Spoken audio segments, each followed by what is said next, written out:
Hey friends, well my freezer has died and it's still keeping things frigidly cold, but it's not freezing anything anymore.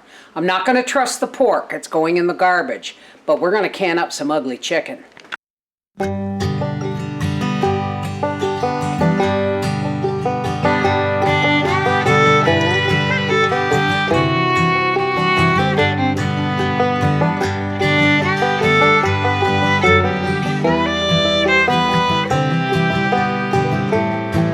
Thank God for my new sharpener, because I'll tell you something, I had no idea I was canning chicken today.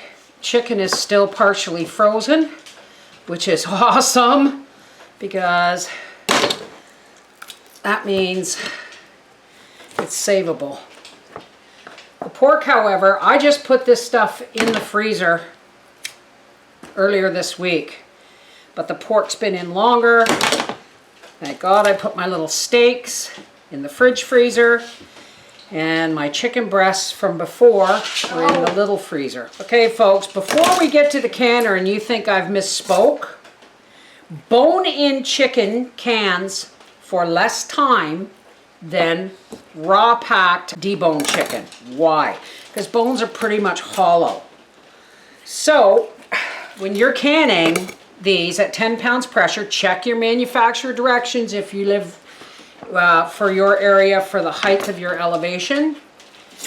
But instead of 90 minutes, this is going to can for 65 at pints, 75 for quarts. Pretty sure I'm going to get 3 pieces in a jar, maybe 4. It would be nice if I could get both legs in the jar. All right, let's can some ugly chicken. Here is our canner. Our canner is cold. Why? Because the chicken's cold and so are the jars. My jars have been washed. I'm gonna wash and rinse my lids and we're gonna get canning. Okay, here's our meat. Here's our lids, or our rings I should say.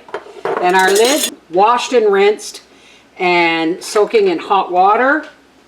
Here's our clean jar, and let's just see how much of this chicken we can get into a jar. It does not want to go in. I wish I had more wide mouth jars. Let's see if we can get it in this way. There we go. And a let's try and see if I can get 2 thighs in there. These are pretty big thighs, folks. 2 thighs and a drumstick. Can I get another drumstick in there? There we go. 2 whole pieces of chicken. Always, always, especially with meat, wipe your rims and rings with a clean damp paper towel, or I'm using a clean piece of flannel soaked in vinegar. Half a teaspoon of salt. Can't find my canning. Can't find my magnet. It's around here somewhere.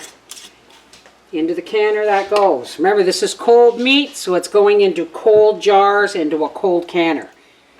For those who have asked me before, when you are raw packing meat, you do not, I repeat, do not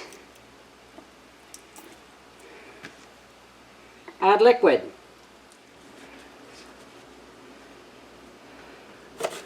I thought I had 10 pieces of chicken, but then I remember we ate one the first night.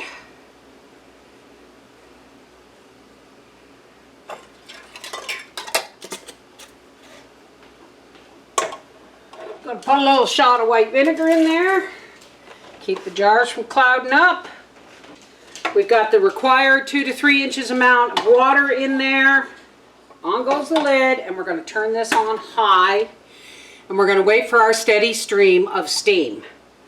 Once the steady stream comes up and this bubble pops up, we'll time the vent. We will vent the canner for a full 10 minutes. Okay, our canner is spouting a steady stream of steam. Our bobble is up. I'm going to set my timer. for 10 minutes. Remember, always vent the canner for 10 minutes. If you don't press the air out with the venting process, you will not get a proper pressure inside the canner. Okay, our timer has gone off. And I'm going to put my 10-pound weight on. Now remember, if you live 1,000 feet or more above sea level, check your manufacturer's directions because your pressure times and canning times may be different than mine. Now, this is bone-in chicken. Bone-in chicken cans at 75 minutes for quarts, 65 minutes for pints. Why? Because the bones are hollow. You don't believe me? Check your local canning facility or your nearest ball book.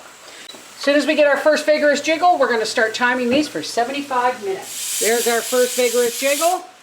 Now I'm going to set my timer for 75 minutes, which is an hour and 15 minutes. And there we go. Okay, our timer has gone off. This is cooked for an hour and 15 minutes. Now we're going to let this cool naturally. We're going to shut off the burner and let this come down to a normal temperature, cool enough that we can actually handle the metal on the canner comfortably. All right, we'll see you when these come out of the canner. There it is. 4 quarts of ugly chicken. I had 8 legs, and I got 2 legs in each quart. This is the Mrs. Wolfie from our half-acre homestead saying, when your freezer dies, it's a good thing to have a pressure canner and lots of jars waiting. Take care. God bless. I managed to save 3/4 of what was in my freezer.